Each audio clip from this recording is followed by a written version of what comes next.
And we are officially live. I'm so excited to dive into another pre-symposium panel. This is the lead up to our executive symposium in 2 days. 2 days time, Austin, Texas, on the topic how to boost morale and productivity after a reorg. So we're here essentially in the pre-symposium panel, bringing leaders that are going to be at the event to share their insights, their perspective, essentially their take on what can be done to make reorgs effective and successful? What are common pitfalls that companies fall into? How can we avoid those pitfalls? And just really provide some practical advice to our audience, to our listeners, to our followers as to what they can do to best lead their team when going through a reorg, whether that be a merger or acquisition, whether that mean your team's fallen on some hard times in financial situations, whether that be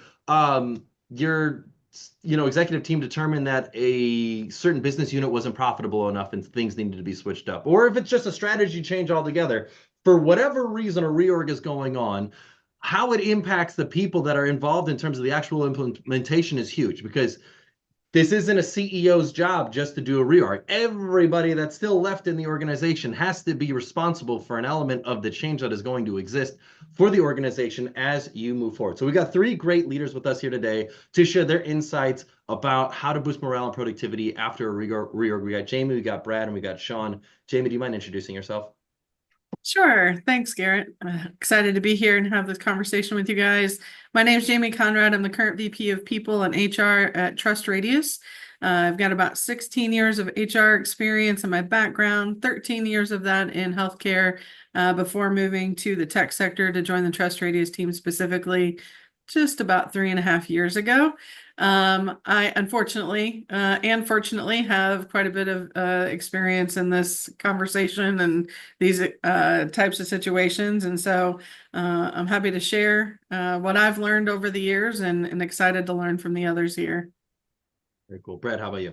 Sure, Brad Baumunk. I work for a consultancy called Adonis Partners. I am an engagement manager, director of operations, and do some consulting for them as well. And I've been in the contact center, customer experience space, focused on continuous improvement for 30 years, 34 years actually. And the last 15 have been focused on in the consulting space.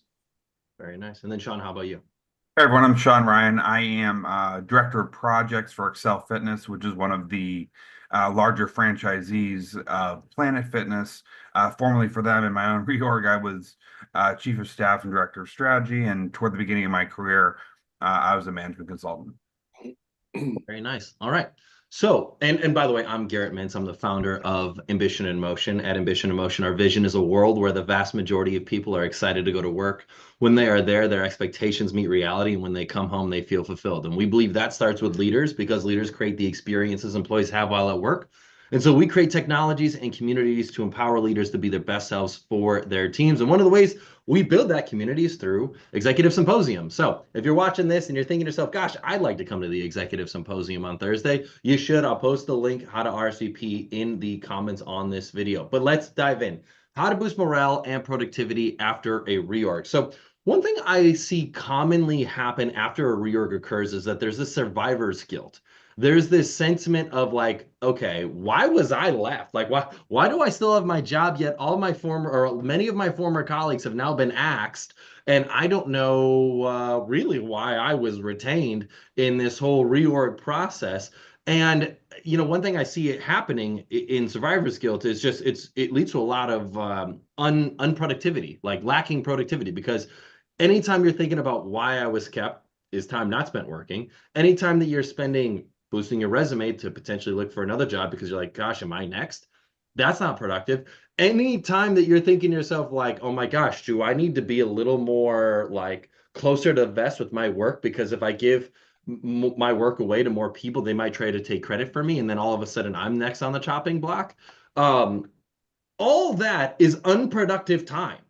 So I guess I would love to kick off when it comes to this topic of how to boost morale and productivity after a reorg. What have you found to be really effective when it comes to, just like reinforcing why people are still there, building back their morale, getting them back to being productive to where they used to be, and not focusing on what that next job could look like? What have you found to be a great way to boost morale and productivity after a reorg has happened? Who wants to go first? I'm happy to go first. And Go ahead, sorry. Brad. Yeah. So Gary, you said a really important word to me, and that's why. And I think we need to take a step back. So if I'm the CEO of a company and all of a sudden I know that we have to have a reorg for XYZ reasons, to me the key is, number one, putting together an extremely solid plan and being transparent with the plan and communicating the plan, the why. Why are we doing this? And then another really important piece of this is, if I'm an employee of that company and I don't know where I stand in the company because we don't have a robust, quarterly annual review process, there's not good feedback mechanisms, then I'm going to be wondering, wow, what's going to happen here, or why. But if all of those things in my mind are done extremely well, then what happens after the reorg isn't nearly as big of an issue. And again, now I will qualify this with one thing. There's different types of people. It could be done perfectly, and I'm just a worrier. And no matter what happens, I'm just going to worry about things, and it's going to affect me no matter what. That's just my experience.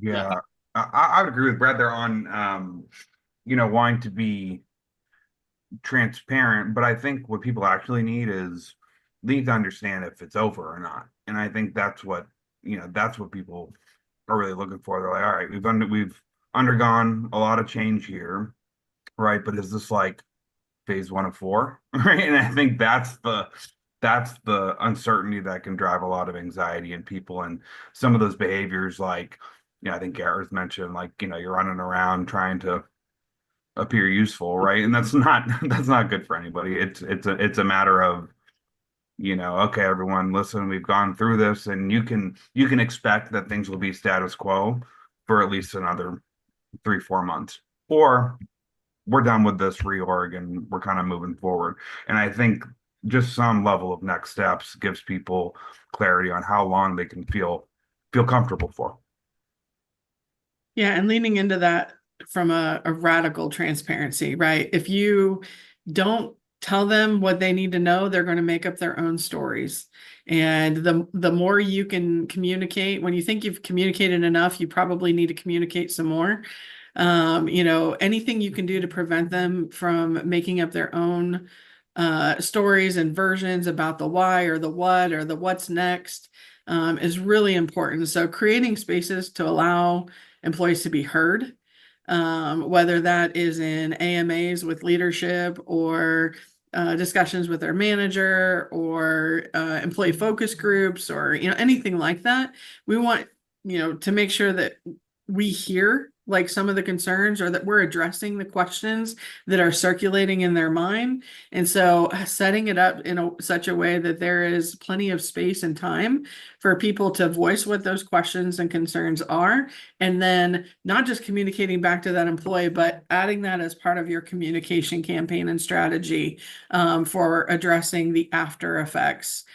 Because while you may think you've got everything squared away from a strategy and communication standpoint, as those questions come in, you need to be agile enough in that communication strategy to adjust to what is really important to the employees and what they need to hear, and then be as transparent as possible with what those answers are. No, I like that. I love that concept of radical transparency as well as over communicating. One may say, if you do that, you'll increase your trust radius. Yes, absolutely. Just, Yeah. that'll be my one pun for the day. I can't guarantee that. I might add some more puns in. But no, but Brad, you bring up this. Let me talk about this concept of why, because it's really interesting. And I think the why, I'm so interested in the why, is because the why to the CEO may not necessarily be to the why to the employees. And I think that's also oftentimes where there's a disconnect, is where a CEO has come up with a very great, compelling reason in his or her mind for why this new reorg is happening, but it doesn't make sense to the employees. Like, I'll give an example. I saw an organization do a reorg to an entire department where the profitability numbers weren't high enough to the CEO. They still were profitable, but they weren't high enough to the CEO or the board standards. And so they did a reorg with that. And so as a common employee in that department, they're like, I see our numbers. This is how much came in. This is how much went out. Sure, could it have been this much out and our profitability would have been that much? But sure, we just, we're figuring some things out. I don't think it was, it was warranted to have the reorg. And then their people are left disgruntled and dissatisfied. So when it comes to the why, I'd be curious to know, how do you go about understanding and communicating the why to the employee side, not just to the CEO side? I think Well, tying it to their individual role and contribution, right? What is, and it also helps with bringing down some of that survivor guilt as well. If you can ensure that everyone understands what the reality is, and breed clarity into your messaging, right? We want to make sure that they feel confident that they've got what they need to move forward, and how they and their role fit into the bigger picture and the bigger why. That can help alleviate some of that concern or frustration, or, it may be that group is profitable or that department is profitable, but if there's an opportunity to make them more profitable so we can reinvest over here, if you can share that why, again, that radical transparency can help. And then how their role plays into that why is super important. Yeah, I'm gonna push a little here because I actually think like we might be sort of answering the wrong question. I mean, maybe for company leadership, the why really matters, but I honestly think that, like your average employee like doesn't really care so much about the why because these things happen in business all the time. Companies change, places reorg. You never really truly fully understand it unless you're in the leadership room. And so kind of like I think employees are more like, can you at least line out what's next for me? In a detailed fashion, including, what are my roles and responsibilities given the change in this reorg? How do I do a good job at work? Because people want to do a good job at work, so that they aren't sort of, yeah, sure. moved out of a company. So I would pivot us less from why is it all happening and more to, all right, guys, now what's the plan? Yeah, Sean, I agree with you, and will say that to me, that is part of the why, right? That is part of the effective communication and transparency to help Brad, the frontline manager or the senior manager, understand the why. And what I mean by that is, okay, here's why this happened, and here's what your next role is going to be. Here are going to be your responsibilities.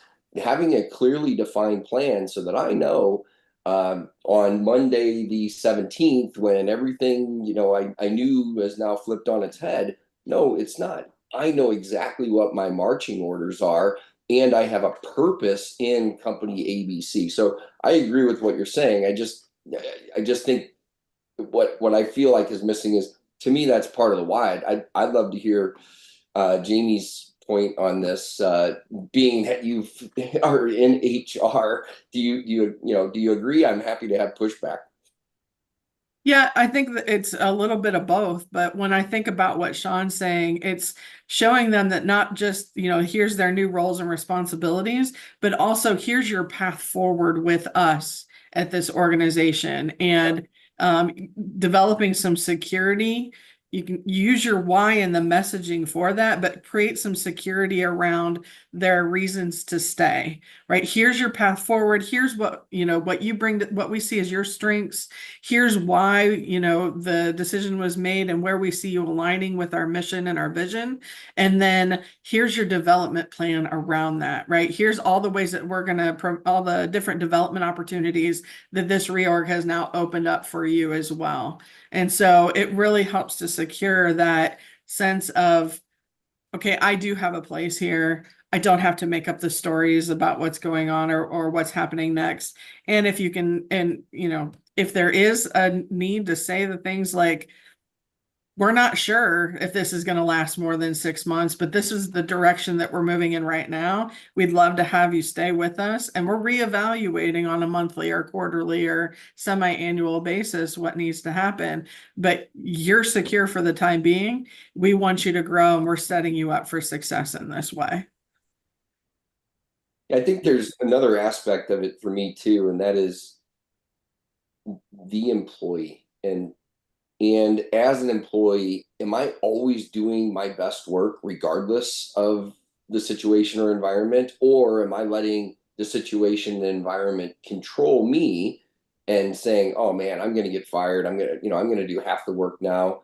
I mean, again, I've run across people like that. They got one toe out the door before they even know, but most likely that is not called survivor guilt. It's called performance guilt, because maybe they've received bad reviews in the past. Maybe they're not getting good feedback because they're not living up to expectations.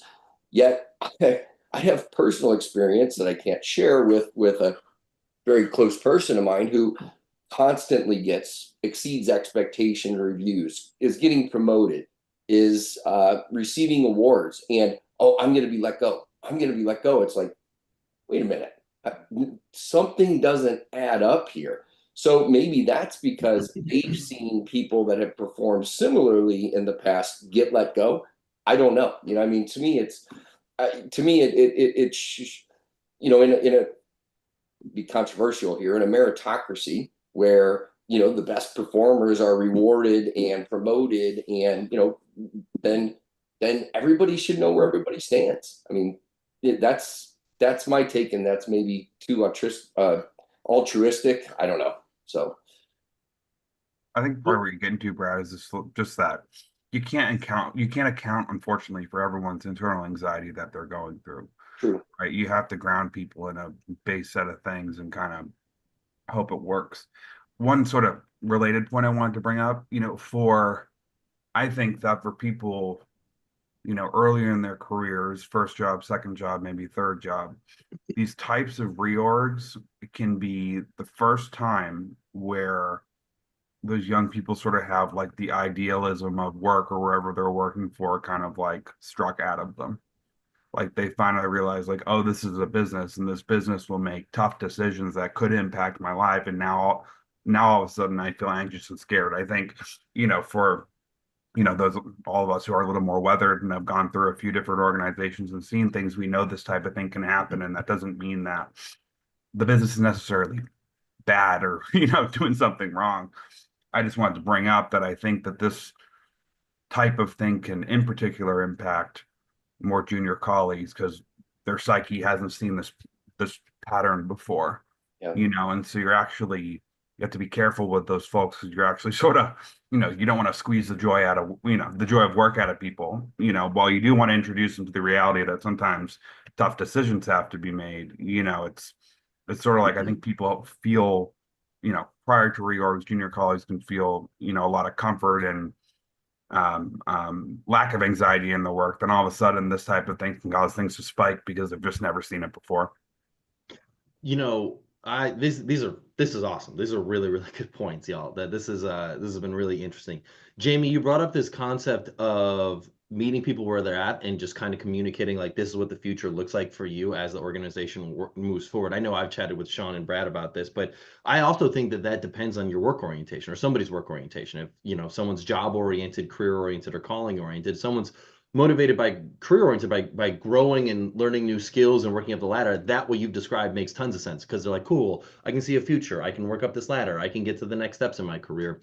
But if somebody is, let's say, job oriented, for them, maybe they don't really care about moving up that ladder. For them, it's like, cool, your job is safe, secure, and steady. As long as you work your 40 hours and you hit these marks from a quota perspective or a performance perspective, your job is safe. You can clock in at whatever time you clock in. You can clock out at whatever time you clock out, and you will not be asked to do any other extracurricular activities on weekends or nights or mornings. Like, you're good. Like, for someone who's job oriented, that might be all they want to hear is like, cool, great, awesome, sweet. I can come in, do my job. I can check in and check out, and that's totally fine. I don't need to work up to the next level opportunity. That's cool with me. And then I think for calling oriented people, they're like, cool, your work still has an impact on the mission of what we're trying to achieve here. We're still, getting testimonials. We're still making a positive impact on people's lives. And this is how your work directly correlates to that. Maybe that reiteration is good. But I just think a one size fits all of like, hey, this is how you work up in the organization isn't necessarily what everybody's looking for. No, I agree with that. But I think that comes at your manager level. And so when you think about your strategy, for communication or your strategy for how to lead your company through this as quickly as possible to get back to productivity. That's why we overlook a lot of times that manager enablement aspect. We need to make sure that our managers are ready for those conversations, that they understand the why, that they can talk to those three and other aspects of what they're going to encounter in those one-on-ones after the announcements have been made, and make sure that they have the talking points and the confidence to talk through that with their employees. A lot of times that step is overlooked in reorgs, not recognizing how important that manager-employee relationship is. We've all heard it, right? People leave bad managers, they don't leave bad companies. And so that applies in every aspect of the business decisions that you're making and your communication strategy. So when I think about that, it's empowering those managers to say, hey, you know your people way better than I do, or at least you should.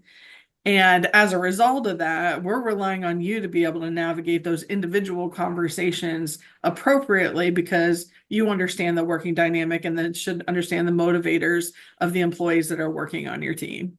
Yeah, that's a great point of people leave their manager, not necessarily their company. And in these types of situations, to me, that is so critical, because if each of us are managers, and you go all through the steps, Jamy, and you go through all the steps, Sean, and I go halfway through the steps, don't do it effectively, then I can guarantee you that there's going to be higher attrition on my team than there is on the two of your teams.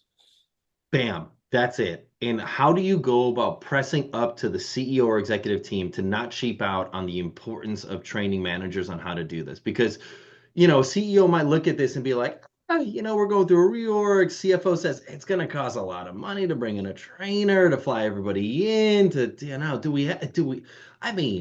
could we just kind of like see it out, play it out? I think like probably 75% of our managers know how to do this. We can give a memo and like in court, like a directive to do this, and like maybe that'll be cool. Like I just think sometimes you see executive teams be like, do we really need to do that? And then all of a sudden you have like a mass mutiny, and like the productivity of those teams that are not having those conversations just fall down the tank. People are leaving. Their hair's on fire. They're like, what the heck happened here? It cost us so much money to replace everybody. So how do you go about pressing up to the executive team to ensure we don't cheap out on that core aspect of the people side? I think there's, a topic that needs to be discussed. Are you talking about a company with 30,000 people or a company with 300 people? And for example, a company with 30,000 people, I'm familiar with. There are people that are put under NDA while these discussions are going on. They can't speak to anybody if they do, they can be fired. And, all of this work is going on behind the scenes for 30, 60 days, whatever it is, and nobody can tell anybody. But everybody in the organization knows that Sean's under NDA. He's talking about the people that are going to be let go. And then all of a sudden that time period closes, and the next day, the reorg's announced. There's people laid off. There's people moved to other teams. So, again, I agree with what you're saying, Garrett. The problem is it's all done in secrecy, and then there's no time to figure out who needs to be changed. And yeah, a memo set out. And again, everybody today, not everybody, in many instances today, they think that's okay. And it's not, because they're dealing with human beings. They're dealing with people. And to me, it all goes down to what you said earlier. I think, it's all about dollars and cents, right? As I explained before, when you and I talked before, the customer experience industry. Okay, I've been doing this for way too many years, and customer experience just keeps going down because somebody said, oh, we can't spend money on that. Okay, well, what is not spending the money on that costing you? It's costing you a lot more than if you would just spend the money. Same thing with the training of managers. Spend the money. It will pay off in spades. No, I like that. Brad and Sean, you brought up this point earlier. I wanted to come back to that. And I think, Jamy, you were sharing like, okay, people need to know the why. And Sean brought up a point, was like, I don't think people actually need to know the why. Like, they just need to know, like, how, like, is this over or not? And Brad said, that you could argue that's the why for the individual employee. And I think everybody in that statement is right. I wanted to share a story about a reorg that I know about, where essentially the company practiced open book management. Essentially what that means is their finances are open for everybody at the company to see. And so they had two down quarters in a row, and they ended up having to go through a reorg. It sucked. It was not ideal. But the people were still shocked. And the people didn't know, like, am I still around? Why am I left? And, the executive team, they shared this with me. They were like, what, I can't believe they're shocked. We practice open book management. How could they not know? We had two down quarters in a row. Like, something had to give. And I think, to Sean's point, is even when we're open about the finances, even when we're open about the things that are financially going on in the organization, we have to like spoon feed it to our people and our employees, because if we don't do that, it's not going to be, we can't expect them to fully understand the things going on, because in these employees' mind, they're thinking like, okay, yeah, we had two down quarters in a row. I thought it might mean we might not get our Christmas bonus. I didn't think I was getting laid off because of this. Like, that's, that there's a very big difference between not getting my Christmas bonus and getting laid off. And the people didn't know about that. So I think when it comes to that transparency, back to Jamie's point, the why behind all of it is really critical. Just because you've got the data doesn't mean we cannot assume that everybody in the company knows what that means for them. They may not be able to read the data. They may not understand the data. Right. Yeah. I coach executives about this pretty regularly, that you have to understand your audience, right? Meeting people where they are, going back to that. You have to understand your audience and know that, I had a CEO, whenever we did an acquisition, he would say, nothing's going to change. And I would just I wanted to shake him, right? Because in his mind, he's moving 100 mile an hour and thinking 15 steps ahead. And so in his mind, nothing's going to change for the next week. And employees hear that and they're like, nothing's ever going to change ever. And it's like, and so it's like understanding the differences in how that message is being received, who it's being received by, and what the likelihood of interpretation is. If you don't if you don't spell it out for them, you can't assume that they're going to understand what you mean, what's in your mind. And that's, coming back to communication 101, but it gets lost in translation so often. And I think that's a responsibility that we have as leadership, is to know this is the audience. And while I can say to my peer or somebody on my executive team, nothing's going to change, or, our managers have it figured out, you go to that manager, you go to that frontline employee, and they're like, I have no clue. Exactly to your point, Gary. I have no clue what's happening, why it's happening, who made the decision. Yeah, of course I had access to all that data, but that doesn't mean anything to me. I was excited that the company was sharing the data, but I didn't know I was supposed to be able to interpret data, analyze the data, and be able to read what the next steps are from that data. Jamie, I love it. I love the term you use, which is likelihood of interpretation. That was funny.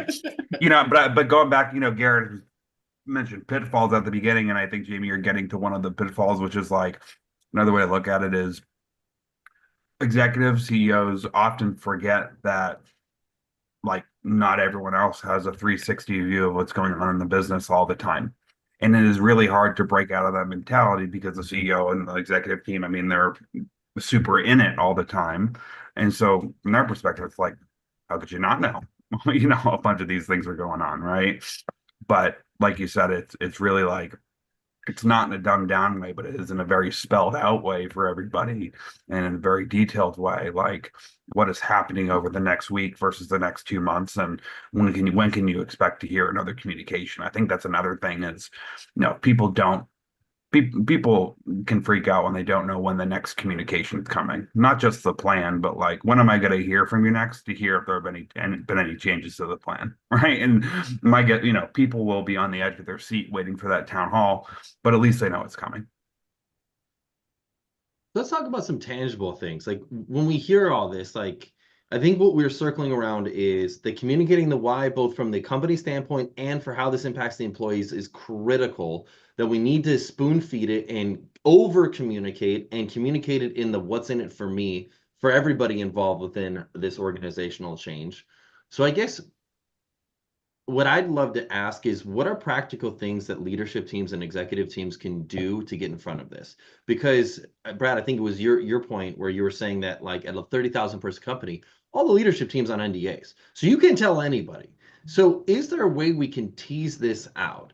Because it's not like these problems that come up for a reorg are like, oh my God, it just happened to me and pow, just pie in the face. I had no idea that this just happened. This is crazy. These are typically things that have been brewing for a while, where you start to see a trend and you're like, cool, like the flight is a little bit off course and now it's getting very much off course. And it's like, this is way off course.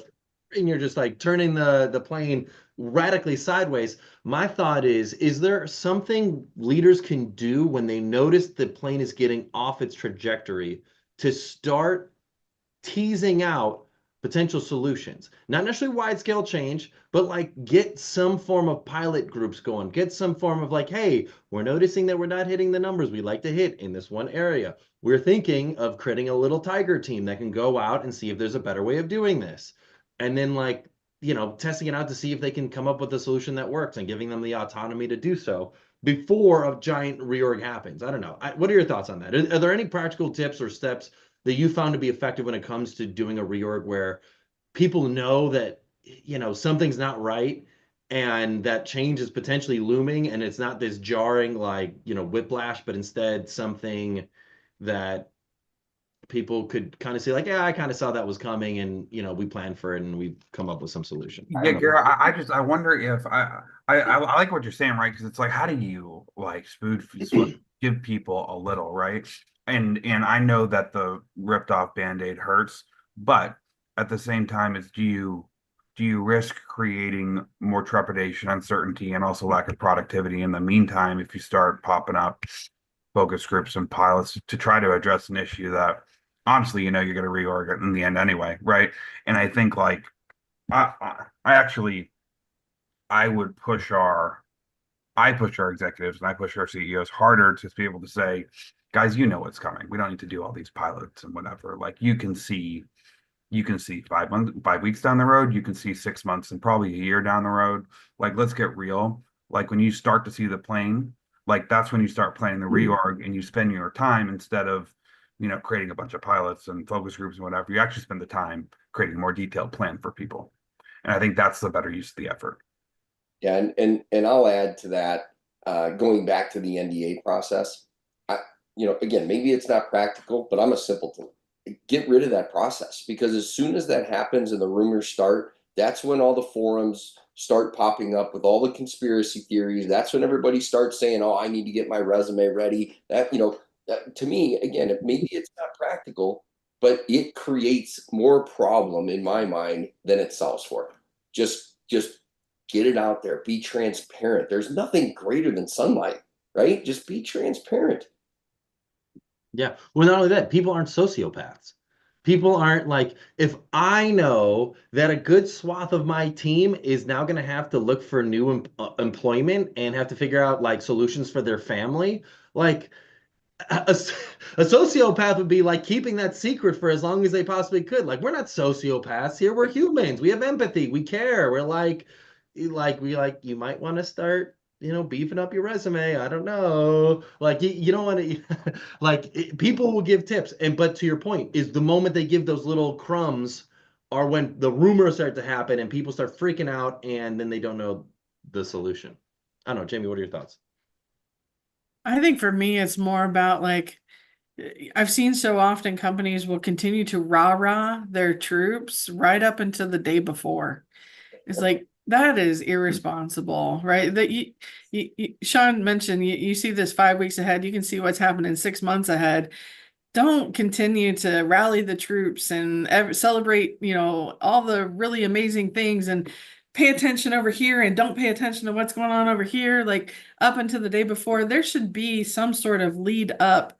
I would rather have if you can't be direct in your communication, I would rather have the reality of our employees recognizing something's shifting, something's happening, and even if they start to ask questions, that's a better opportunity to help craft your communication and strategy than to rah-rah them, and then it becomes an even more of a shock. And then when we go back to, Sean mentioning the Gen Z and some of the younger workers, then it becomes even more of a, oh my God, this is a catastrophe, right? And so then you're in a situation where you've created, you're leading through crisis. So even if you can't be extremely transparent, even if you can't say, look, guys, if we don't get this ship corrected in 3 months, we're going to have to do a layoff. Right. If you don't think that's the right thing to say, there are still other things that you can do to soften that blow. Good point. I like that. I think that's a really good. It sounds like the key is like, how do you build a reputation of transparency? Because that toxic positivity is bad. Like that's what you're describing, Yes. Jamie, is toxic positivity, and that's bad. It's toxic. It's we always want to be the bearer of good news, but if we had to build a reputation of being the bearer of transparent news, that means what you see is what you get, and that is exactly what you should expect. Your people are going to feel much more psychological safety because they trust you. They're like, cool, we know that Jamie's going to give it to us straight. It might not be what we want to hear, but we know we're going to get it straight. I'm not going to get surprised or jarred by anything. And but yeah, but hey, and Sean, to counter your point about I don't know. I will say this. I've got a counter story that I'll share here about this concept of transparency and empowering the team to be a part of the solution. So back in 2016, my best friend used to work for Uber. Now, their CEO at the time, this guy named Travis. I'm not a big fan of him. We've seen any of the Netflix documentaries. He's they're not things that are the most redeeming qualities of him as a CEO, but there was one thing that he did that I thought was really, really powerful. I think it was back in like 2016 or 2017. They were trying to raise their Series J of funding or something like that. And more or less, their investors said, hey, we need to start seeing some profitability. Don't get me wrong. Revenue numbers going up is great, but expense numbers going up at a greater pace than the revenue numbers, not acceptable. You guys got to be a business here. Like, be a business. If you can't show profitability metrics within the next 6 months, we're not going to fund your next round of funding. They were asking to shave like $100 million off of their operating budget. It was something like an obscene number. It was nothing that the executive team could do on their own. And so what Travis did was he sent a memo out to everybody at the company and he said, hey, we just spoke with the investors, and we were told that if we're not able to shave $100 million off of our operating expenses, we're not going to be able to raise our next round of funding in the next 6 months. And if we're not able to raise our next round of funding in the next 6 months, I don't know how much longer we can exist as a business moving forward. You all are incredibly smart. You all are incredibly talented. I don't know where we're going to shave this $100 million off of, but I'm going to lean on you to help us get there. Can you be a part of the solution? And it worked. In 6 months, they hit their number, and they shaved things from like, not having office lunches to, noticing if someone was like taking kombucha from the fridge, like home for their own personal use. Like people were holding people accountable because they're like, at the end of the day, these are all of our jobs and we were all part of it. And long story short, that's a story, an example of a time where a CEO was fully transparent and said, hey, here's the timeline. Here's what we need to do. I don't know the solution. Can you help us get there? And it totally worked. Totally. Oh yeah, go ahead, Brad. No, yeah, I mean, I hear the approach. I mean, let's also remember the context, right? We're talking about Uber, like you said, during Series J funding, a junior company where everyone is kind of like, I would imagine the vibe of the company is everyone's kind of, on it for the rocket ship anyway, right? At that point with Uber, there's something here, we're not profitable yet, but we're on our way, and sort of, I would imagine that the shared vision of the whole thing to begin with is everyone's going, we're trying to make it work, and there could be a lot of money in this for us if we were to. So maybe with that type of company that's more junior, more nascent, and everyone's kind of living on the dream, you can share the responsibility of the cost cutting a little more broadly because everyone's kind of on the same team trying to make it happen. I don't think it's the same story for a more mature company or somewhere where someone is anticipating spending the rest of their career. I think with Uber at that point, you're like, well, I really hope this works. When you're kind of invested in that. Hey, look, I'm glad I work for Uber. I think you'd have a lot of, I think at a normal sized mature company now, you'd have people going, well, that's not my job, to help the executives figure out the cost cutting. And oh, by the way, I do kind of like the office lunches, and I do like my kombucha, right? I think the attitude's different. Yeah. Brad, Jamie, any thoughts on that when it comes to transparency and change? I love the approach. I think it's a very human approach, and it gives you an opportunity to have a really solid win when it works. I would love to hear an example of one doing something like that and it didn't work. Right? What were the really bad examples of that, and how did that turn out? Yeah, that's a really great point. Yeah, no, it's easy to have a hindsight 2020 mentality about those sorts of stories. And Sean, to your point, obviously having skin in the game, like equity in the organization, that helps. Yeah, I'd be curious to know if this would sort of approach would work in a company where not everyone had equity. Yeah, and for me, I go back to, you can't try to please all the people all the time. It's never worked in the history of the world. It's never going to work. You have to understand that there are going to be some people, as much effort as you put into these initiatives, that are going to be dissatisfied, unhappy. That's all there is to it. And also have a plan to manage through that. Don't just say, oh, we know some people are going to be unhappy. Have a plan to manage through that. Work with them. Work with them, maybe even a little more than the people that are happy. Don't forget about the people that are happy, because those people may become unhappy if you stop investing your time and energy in them. But fact of the matter is, it doesn't matter what decision is made. There are going to be people that aren't going to be happy. Awesome. Well, Jamie, Brad, Sean, this has been a great pre-symposium panel. If you're here watching this and you're thinking to yourself, oh my gosh, I want to meet these three great leaders, come to the Executive Symposium on Thursday, 5 to 8 p.m. at Lamborghini Austin. We're here to talk about how to boost morale and productivity after a reorg. Thanks for your time, everybody. Have a wonderful